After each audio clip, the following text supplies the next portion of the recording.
La troisième forme d'amour, donc Eros, Philia, Agapé. Agapé, donc si Eros c'est l'amour qui prend dans l'autre, la Philia c'est l'amour qui indique une réciprocité, l'Agapé c'est l'amour qui donne sans attendre de retour. Et l'Agapé c'est l'amour euh, qui, que, dans l'Évangile, c'est ce qui désigne l'amour de Dieu. Parce que Dieu, évidemment, n'attend rien de nous en retour. Hein, le Christ est venu dit j'aime, Pierre m'aimes-tu, voilà, c'est agapé. Hein, m'aimes-tu d'un amour désintéressé, sans attente de retour. Hein, c'est un amour oblatif. Hein, donc, c'est aimer la personne de l'autre, pour elle-même. Alors, un exemple qui n'est pas forcément à suivre, l'exemple de Mussolini. Mussolini avait une maîtresse. Et débarquent les Américains, débarquement en Italie, etc., libération de l'Italie. Bon. Et dans ces cas-là, on exfiltrait les collaborateurs des nazis, etc., les conjoints, les femmes, etc., vers l'Argentine, vers l'Amérique latine, l'Argentine spécifiquement. Et on dit à la maîtresse de Mussolini, est-ce que on a un billet pour vous, est-ce que vous voulez partir? Elle dit non. Je l'ai aimé dans la vie, je l'aimerai dans la mort. Pas parce qu'il est plus Duce que je l'aime plus. Et ils ont été fusillés les deux ensemble. Mais là, je me dis, c'est intéressant, même si l'exemple n'est pas à suivre, et d'avoir une maîtresse, mais c'est intéressant, elle était attachée à la personne de l'autre. Elle n'était pas attachée aux qualités de l'autre. Parce que les qualités de l'autre, bah, vous voyez peut-être plutôt avec vos grands-parents, peut-être, si vous avez encore vos grands-parents, il y en a un qui est peut-être dans la dépendance, ou même vos parents, dans les fragilités physiques, ou à des moments où on a un accident, on est plus handicapé qu'à un autre moment. Voilà. Donc, si j'étais l'ultra sportive, étiqueté ultra sportive, là, bah, du coup, je me retrouve en fauteuil roulant pour un temps ou pour la vie. Donc, bon, si c'est pour la vie, ça demande un autre discernement. Je pense qu'on n'engage pas une relation amoureuse avec une personne dont on sait qu'après coup, elle va rester handicapée à vie. Mais bon, ça peut être temporaire, on peut se fouler une fille. Mais c'est intéressant parce que cette expérience-là, où on est mis en fragilité dans son corps, voilà, est-ce que l'autre est attiré parce que j'étais le sportif, la sportive, etc. Et on voit bien dans les parents où il y en a un des deux qui est dans la dépendance ou la grande dépendance, etc. Ben, voilà, c'est un amour surtout oblatif. Hein. On reçoit aussi beaucoup d'autres, mais c'est un amour oblatif, etc. Donc, c'est d'une certaine manière un amour qui nous permet de rentrer dans le grand amour de Dieu, l'altérité, Dieu qui nous aime de cette manière. Donc je trouve ça intéressant à propos de cet amour d'Agapé de faire mémoire des noces de Cana. Et les noces de Cana, vous savez, c'est au fond l'expérience d'un manque. L'expérience d'un manque parce que l'amour, cet amour oblatif qui est aussi l'amour de Dieu pour nous, ben, c'est-à-dire que l'autre n'a pas à me combler. Et ça, je pense que c'est très important. Je me souviens d'une discussion entre fiancés, etc. Elle lui dit, tu ne seras jamais le premier dans ma vie, c'est Dieu qui sera le premier dans ma vie. Mais énervé. Hein. Deuxièmement, je peux être heureuse sans toi. Mais c'est excellent. Ah ben oui, parce que c'est excellent. Parce que c'est un gage de durabilité. Si je compte sur l'autre pour me sortir de mon malheur, ma tristesse, etc., relation d'aide. Si je mets l'autre à la place de Dieu en voulant faire qu'il réponde à mes désirs, qui me comble, ben ça ne va pas arriver. Et on le met dans une situation d'idolâtrie. C'est une idolâtrie. Et je trouve intéressant de voir que dans les noces de Cana, c'est l'expérience d'un manque. Mais d'un manque, hein, vous vous rappelez, les noces de Cana, pour ceux qui ne connaissent pas beaucoup, mais ils n'ont plus de vin. Jésus qui transforme l'eau en vin. Hein, donc l'eau en vin, etc. Et dire que, bon, au milieu de la fête, pas de vin, bon, finalement, où les invités ont beaucoup consommé, où les parents n'avaient pas prévu assez, il n'y avait pas de traiteur, et puis ça durait 3-4 jours, voire une semaine, un mariage. Donc du coup, il fallait avoir les... Et du coup, il y a un manque au cœur du couple, il y a un manque, mais que seul Dieu peut satisfaire. Quelle est la place justement de... Alors, je ne vous connais pas au niveau de votre vie spirituelle, etc., mais quelle est la place de la transcendance dans votre relation? Et c'est ce qui est souvent le plus difficile à mettre en route. Hein, la prière à deux, par exemple. Hein, qui est, autant la relation intime, sexuelle est une vraie intimité, etc., mais d'une certaine manière, la prière à deux, c'est encore plus intime. Il y a encore plus de pudeur, d'une certaine manière. hein. Et je vous invite à franchir. Ça, c'est quelque chose qu'on peut mettre en place. C'est une pudeur que l'on peut partager tout en ayant la maîtrise de soi-même au niveau de son corps. Par exemple. C'est une forme de communion, la prière à deux. Et pourtant, c'est celle qui est le plus difficilement mise, même dans les couples mariés, même profondément chrétiens, etc. On sent que c'est un combat, c'est un sujet. Donc, moi, je vous invite de dire justement, c'est de vous tourner vers le Seigneur ensemble. Je trouve ça intéressant parce que ça, vous allez d'une certaine manière vous ouvrir un ailleurs, un chemin, à une espérance, sortir du face-à-face de psychologie plus ou moins équilibrée, qui est notre cas tous. On a des psychologies avec des hauts et des bas. Donc, et parfois on se met trop la pression, etc.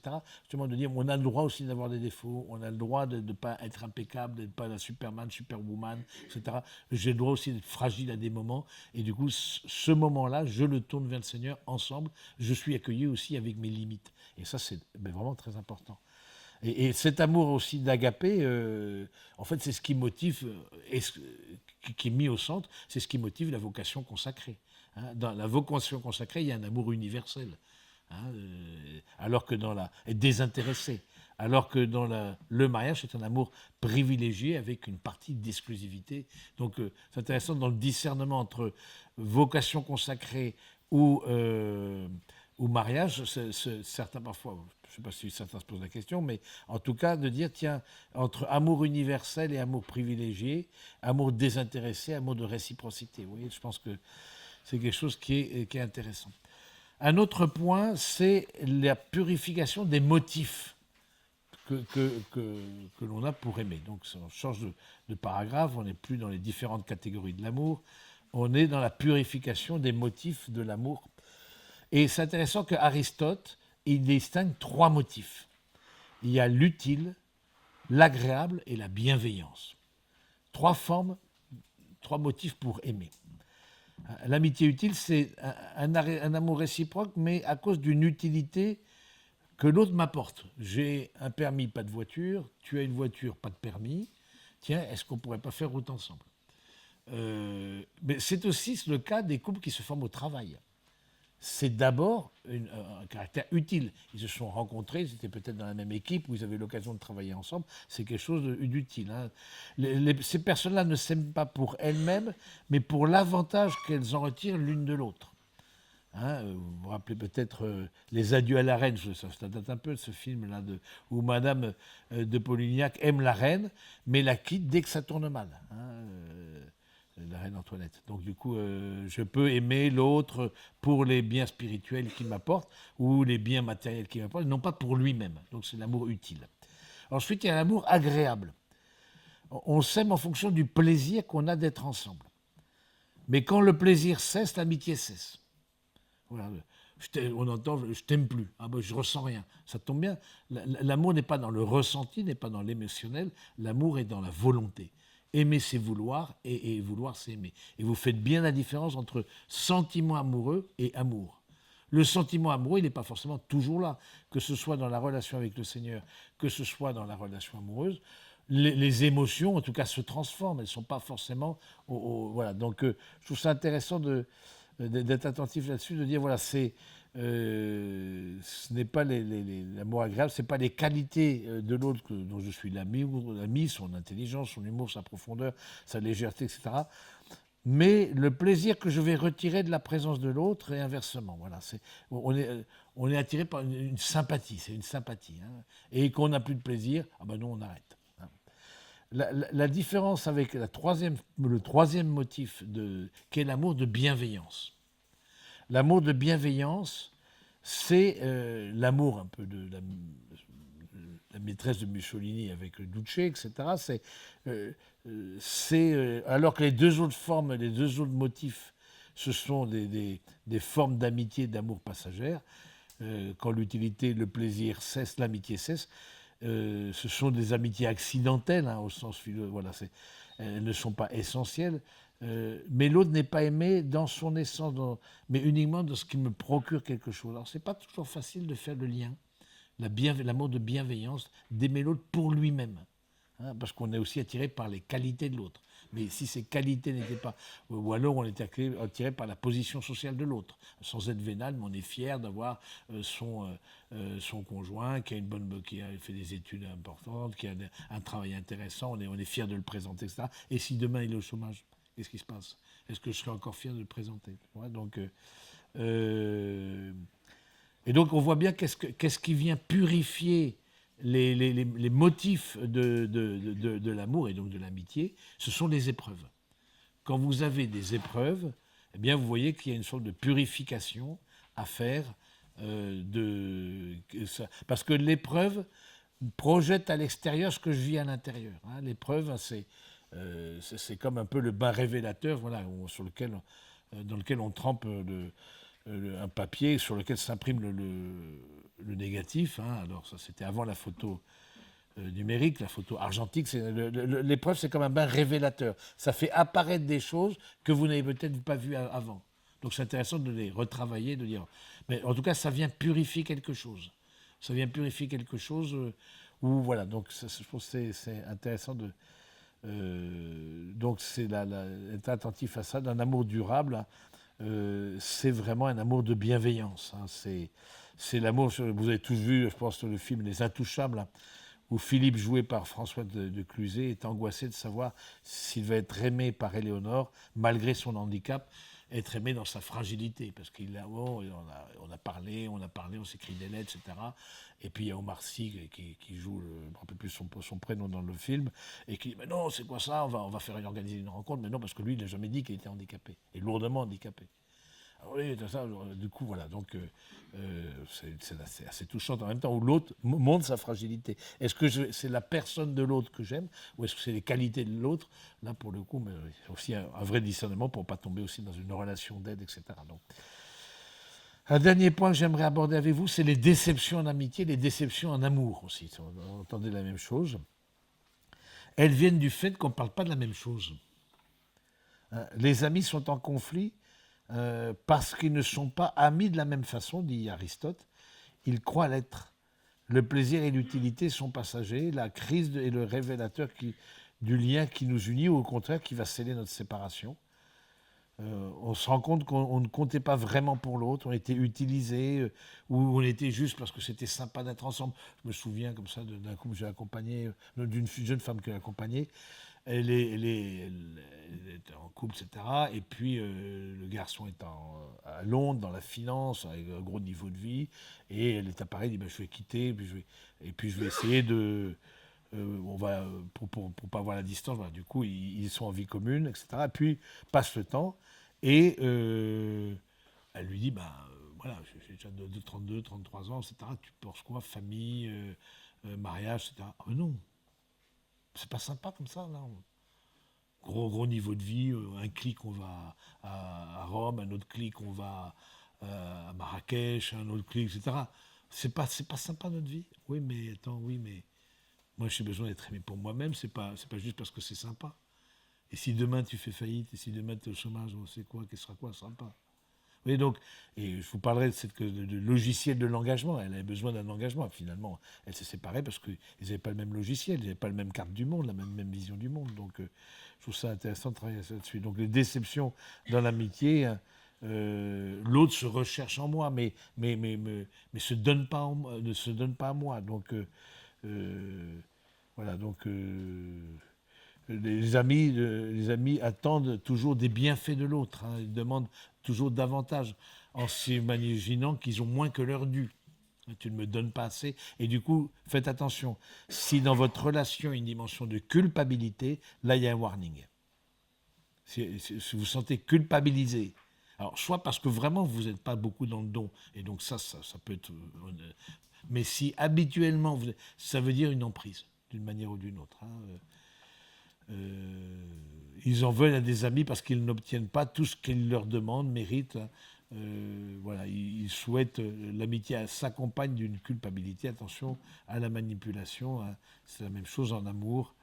Cette amitié-là, du coup, qui est des amitiés utiles ou agréables, fluctue. Voilà, parce qu'on n'est pas dans une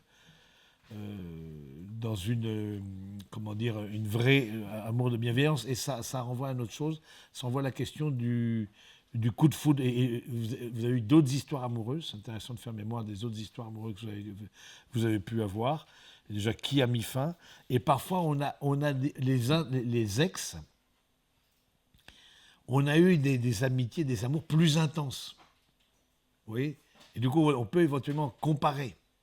On dit, tiens, mais pourquoi avant, j'étais avec ce garçon-là, quand j'avais 19 ans, 20 ans, c'était tout feu, tout flamme, etc. C'était hyper intense, hyper voilà. Et là, c'est plus apaisé, il n'y a pas cette intensité. Du coup, vous vous remettez en cause, vous doutez. Vous doutez, mais parce qu'évidemment, vous confondez sentiment amoureux et amour. Vous voyez, donc cette intensité, elle est amenée à évoluer.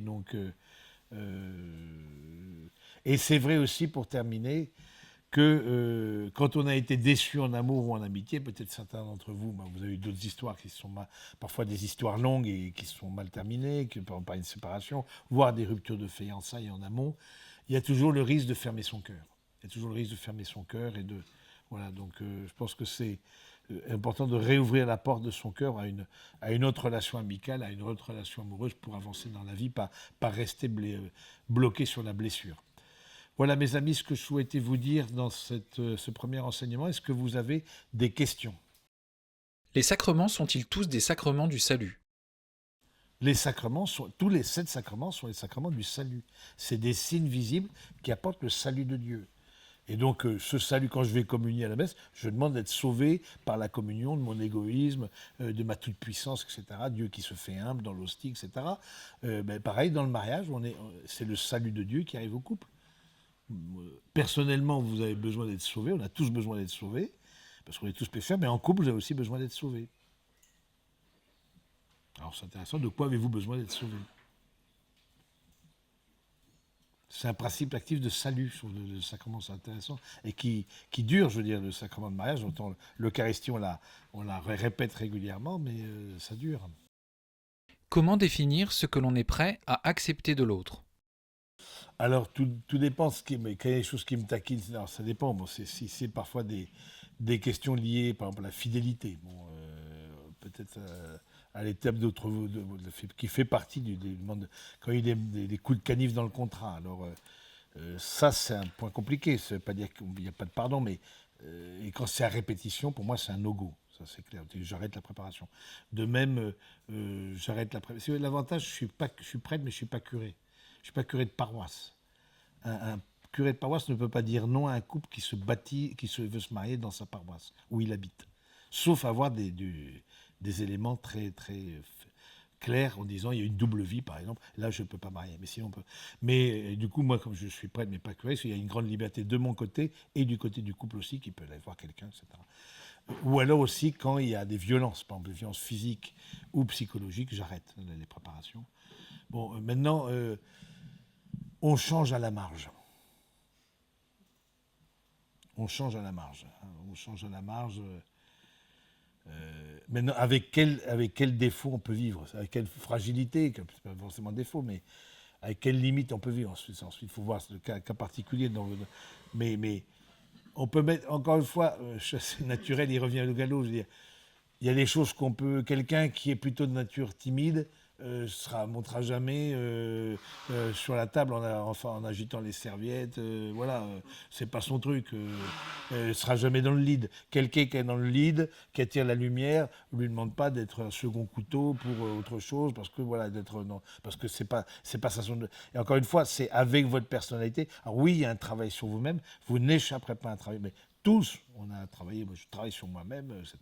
Et tous travaillent sur moi-même. Mais en tout cas, c'est pas en attendant que l'autre change. C'est là, à l'étape où il est, c'est un instant T, le discernement. Oui. Comment être sûr de la compatibilité des caractères ?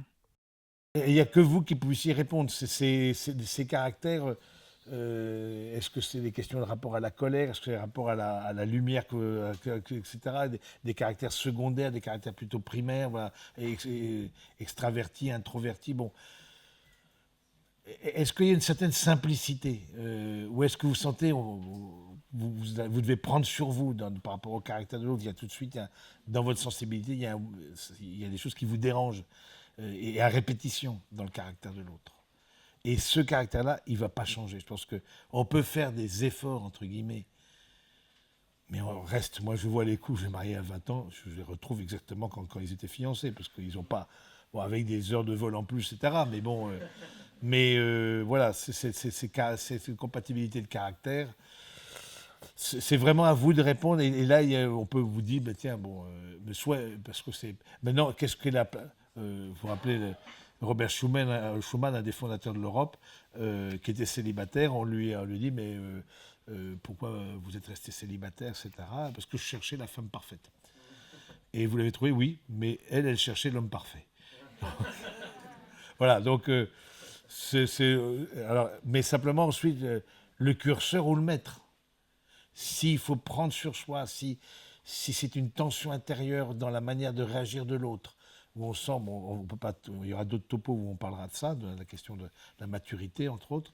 Voilà, vous sentez que la manière de voir ce qu'on vient de faire, ce qu'on vient de pas faire, c'est pas la même l'un pour l'autre, et que ça vous dérange, et ça va voir ça déranger les personnes qui vous entourent. Vous avez senti que ça buguait face à telle manière de réagir de l'un ou de l'autre, avec vos amis, si vous connaissez vos familles. Vous sentez, tiens, un peu, on ne dit rien, mais vous sentez qu'il y a eu un recul. Bon, ce recul-là, il restera. C'est-à-dire, on change à la marge. Oui, on peut mettre en place mais bon,